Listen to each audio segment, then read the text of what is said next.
Shalom, salam sejahtera untuk kita semua. Om Swastiastu, Namo Buddhaya, salam kebajikan. Yang saya hormati Bapak Ibu Dewan Juri, yang saya hormati seluruh panitia penyelenggara lomba Gebiar Suara Raja Wali, dan yang saya banggakan rekan-rekan yang mengikuti lomba sekalian. Perkenalkan, nama saya Tria Aprilina Semamora dari SMK Swasta Asisi Siantar.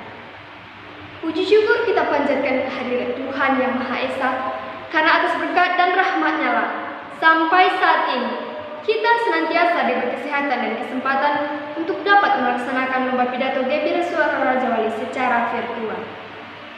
Saudara-saudari, saya berdiri di sini untuk menyampaikan pidato saya dengan tema Generasi Muda Berjiwa Pancasila. Pancasila.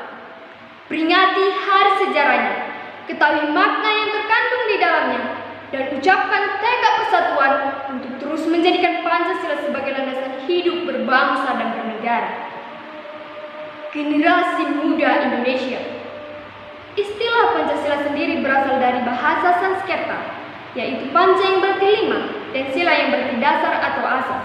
Maka Pancasila adalah 5 pedoman penting rakyat Indonesia dalam hidup berbangsa dan bernegara.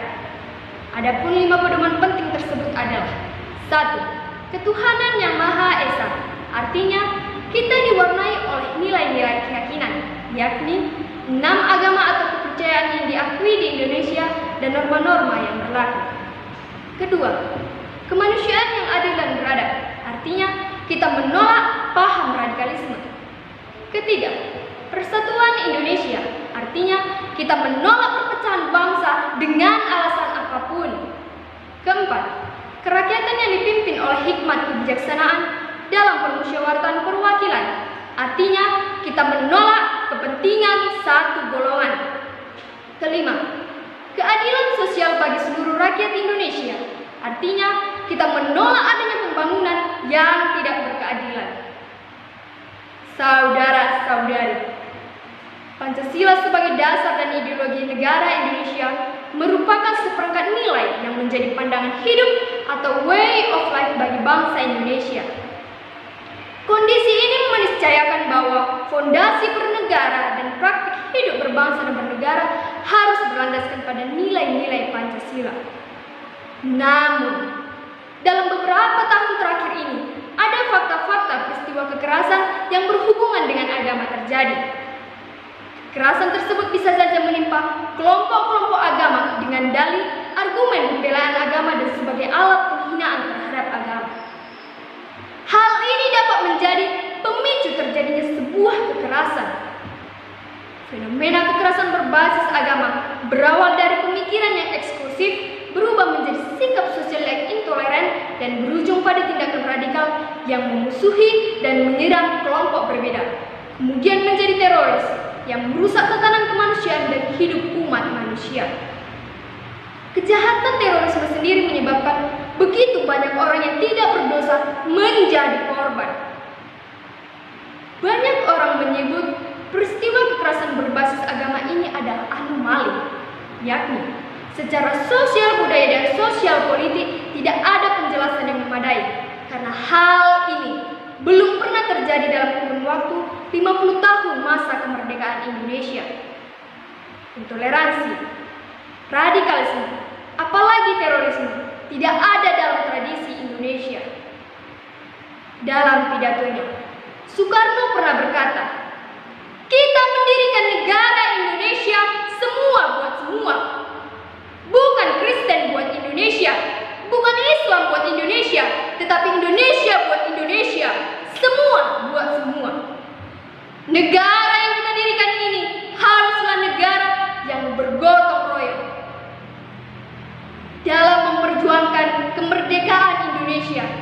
Bukan hanya orang Jawa saja yang ikut berperang, bukan hanya orang Islam saja yang ikut berperang, tapi semua elemen masyarakat, apapun agamanya, apapun rasnya, mereka semua ikut berjuang demi satu tujuan, yaitu Indonesia merdeka.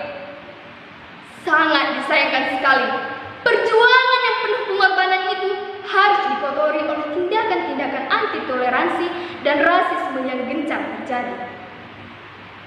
Lantas, kita sebagai masyarakat, kaum muda, generasi bangsa, apakah kita tutup mata melihat kejadian-kejadian yang memilukan ini? Generasi muda Indonesia. Teologi Pancasila merupakan representasi masyarakat Indonesia yang multi etnis, multikultural, dan multi agama.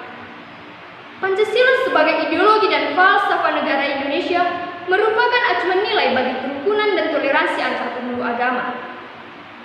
Beberapa contoh implementasi nilai-nilai Pancasila di era globalisasi ini. 1. Menghidupi nilai-nilai Pancasila itu sendiri. Kedua, bangga menjadi warga negara Indonesia. Ketiga, turut menjadi bagian dari pewaris budaya.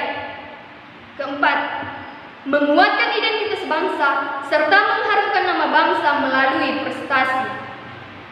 Kelima, mengenal dan menelusuri kembali sejarah bangsa.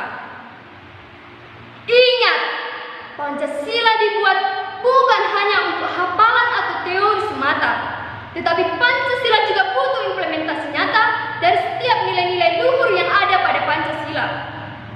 Maka dari itu, saya mengajak teman-teman, saudara-saudari, mari buat perbedaan menjadi kekayaan dan keberagaman menjadi keindahan. Sekian pidato yang dapat saya sampaikan. Semoga bermanfaat. Atas perhatian yang saya ucapkan, terima kasih.